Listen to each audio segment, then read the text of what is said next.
Let's first off just start with the most important news of the day is you met Gavin McKenna.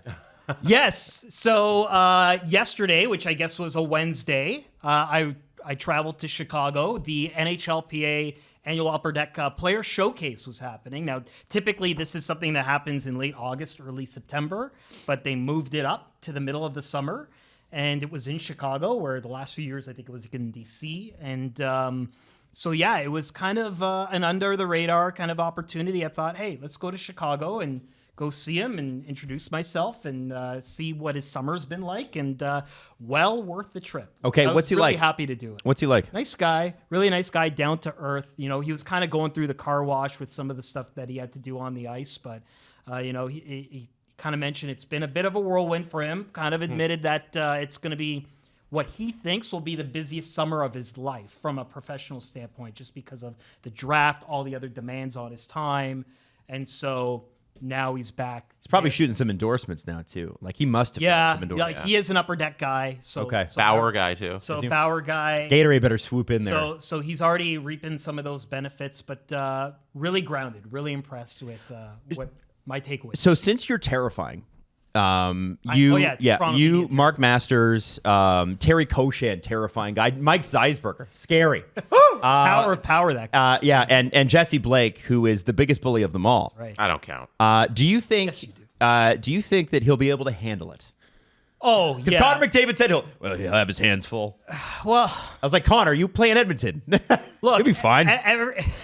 Everything is about personality, right? Like some people like the limelight, the attention, or just are more affable, I guess. Yep. And some people have to work on it. Mm-hmm. And I get the sense that Gavin's not the type that necessarily has to work on that element. So he's kind of very free-flowing with it, just kind of is, okay, this is what it is. This is what I've got to do. Shoots from the hip every now and then, which I love. Like he openly talked about just what the workouts were like with Macklin Celebrini and didn't have to share any of that, but he did. And he shared the 17 hours with you? Yeah, the 17 hours. And so I think, you know, I understand where Connor McDavid's coming from. That guy just wears like he has like a resting kind of, I come in serious, angry face. Like, he always does. But that's part of his edge, right? Yeah, like of course. Like I get that. Like when someone like Connor McDavid says that, I'm not surprised. Gavin McKenna doesn't come off that same way. It's a bit of a different type. Same with Macklin Celebrini. He doesn't come off that way. There's just different personalities for all these elite stars. And I think Gavin's a type that will thrive in that type of situation and make the time that's necessary. So I came away impressed. Connor's number one attribute is not speed or stick handling. It is unbridled rage. Yeah, but like it fuels it. Like true. I think that rage fuels those speed bursts you see on the field. Legitimately. They should have in the NHL game like a rage meter just for Connor. Oh, for Yes. sure. And once it gets over, you faster than everybody. I have to ask, is Gavin pumped that he got his Schedule Bs? I did not ask about Why not? Can I ask an actual question? You know what? Now that you mention that, it's probably something I could have asked. Like afterwards. No, but just If you would ask that Can you question, travel David. 11 years into the future and ask if he's still mad? Oh my God. ask specifically about the bees, but just about the Yeah. relief of having his contract done, because it was the timing of it, right? Like we had the media availability with him at development camp, and then the media part was done, and then I believe he signed his ELC like right after that. Yeah. So there wasn't any sort of like fallout reaction because it just seems so textbook. Yeah, Like, well, outside because of- he's the first outside of- overall pick. What are you going to say? Yes, outside of what happened to a certain player you're referencing. I don't know what you're talking about. I just wondered about his Schedule Bs. That's all I'm making it about. Yeah, well, I mean, it was just a given. He was number one overall pick. He was going to get it. It was not going to take a lot of time, and it got done in rather quick fashion. Maybe it happened. I'm surprised these things don't happen like the day they make the pick. Right. I don't know if it's just because it's an overwhelming situation or whatever, but number one overall, here's your deal. There's not really much for you to shop around. This is it. Like, I don't understand why it even takes time. Like, there's a max. There's all this. That's what he got. The CBA dictates that. I was surprised it happened too late. I thought it was going to happen even before camp. Like, Jesse, that's what I thought. do you see the incredible answer I got to an unserious question right there? I want to know. I think you need to take all I want to my know questions why you're seriously. obsessed with him. Why, David, why are you obsessed with him? No, Adam. Why you go to his cottage and you start throwing stuff on his lawn? Yeah, you Like, know why what? are you doing that, Adam? Me. You found me. Like, ugh, Me and my obsessed at the Facebook end meme there. people. David, his off-season training, because you were saying this is his most busy offseason in his entire life. And I think not a lot of people have that perspective about like the rookie. Like he doesn't get time off from when like his hockey finished to like when he's actually got to play for the Leafs because of the situation he's in. Most rookies are in that situation when they come to the new team and everything.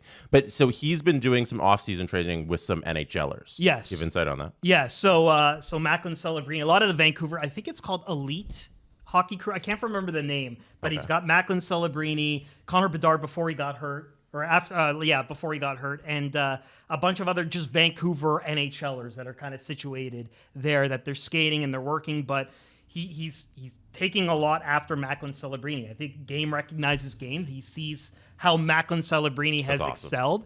That Maybe he sees his paycheck too, and he's like, that'd be nice. The funny thing is that Macklin Celebrini deal got signed like made official 5 minutes after I was done talking. Oh! So I couldn't even get the reaction. Did you go after him? No. Damn it! You knew But this it's was one happening. of those things where it's like, look, I think like the one thing he said about working out with Macklin Celebrini was that he sees the dedication and the stuff that he puts out there to be the best, and so he kind of wants to be around him so he can learn from those things as quick and as fast as possible. I think you like that. That whole kind of tongue-in-cheek joking about the trainers being upset. Yeah, they're going to manage they don't want him to overwork. There's all that. But even like, I was at the, I heard Connor McDavid before he did the Zach Hyman golf tournament yesterday. Him and Leon were like in the gym at like 4:30 in the morning. Oh, wow. And then we're on they were late for the golf game because they were skating for an additional 2 hours after that. Were you there So, at the like, tourney? Yes. Oh, That's okay. right, You yeah. talked to the. I You were did in a those- media meal at that one. Did you? Okay, I did, missed that yes. one. So when the hell is your off season? Yeah, your off season doesn't stop. Holy but no, cow! I'm not going to Zach Hyman golf tournaments in end of July. But the point is, like, these are number one guys,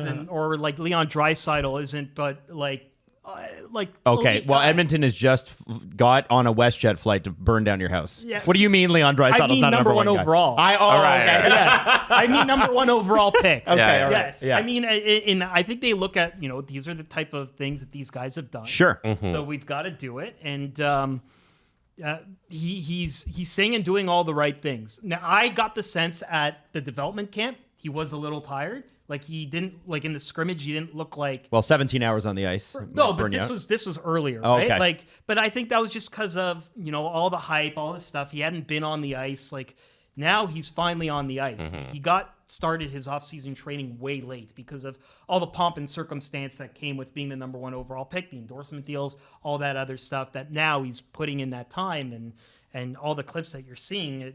It makes sense. And I think Macklin Celebrini, just given the way he's been taken under the wing of guys like McKinnon and Crosby, and kind of being able to spill that over into someone like McKenna could only be a good thing. Yeah, absolutely. Absolutely. What are the upper deck events like now? Because I went to one, I think it was actually after McDavid was drafted first overall, and it's mostly just they have the kids like playing games. Yeah, so that. so a big reason why they moved it in the summer instead of in the middle of the summer instead of when it normally used to be like closer to training camp is because the NHLPA felt that players were kind of worried that they should be on the ice instead of doing this and all this other stuff. Or in the middle of the summer, they can break it up a little bit, and they're there for 3 days, 2 nights now. So they talk to a lot of former players like that come in for it and.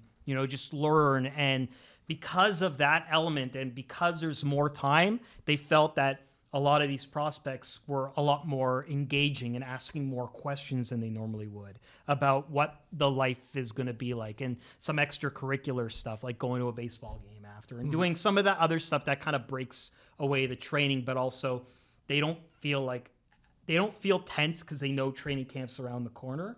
So there's just a lot of these events that are just kind of get to know the PA, answer any questions that they have, and just get themselves ready for how their lives are going to change, really. So in addition to getting the hockey card and all the upper deck stuff that's there, and the assets that the stakeholders get, it's a longer duration now, and they have time to just kind of be more relaxed and make it more like a mini dev camp without the skills and hard work and on ice and working out element of it. Leaf fans can be jumpy, and you made a note about how his Gavin McKenna's on ice training has started late.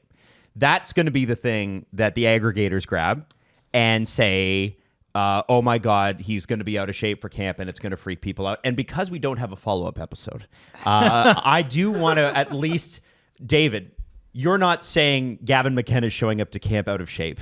No, there's no way. Okay. Yeah, I just, and he's also 18 and he also played till like June anyway. No, I'm just, you know what I mean? I just mean like if you're going, like when you end the season in April, typically you give yourself a few weeks and then you're back in the gym and you're back on the ice. He had been in the gym, but on the ice was a little bit later just because there was just so much going on in his life. Sure. Doing interviews with different teams, knowing you're projected pretty high, that you're going pretty early, that you're going to have to kind of figure out, you know, all that other stuff. I agree and believe Okay. you and would have let that comment pass, but I just know how people will grab that. Yeah, and so I wanted you get the chance to he's been expand open on it. about He'll that be fine. as well. Okay.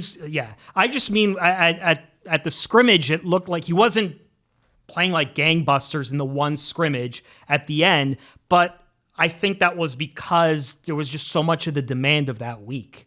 Like it was a non-contact, very casual thing.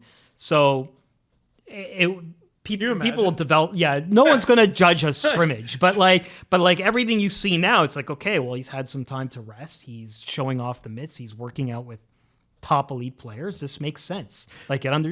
But like his off season, where I was trying to like illustrate, like it's nonstop.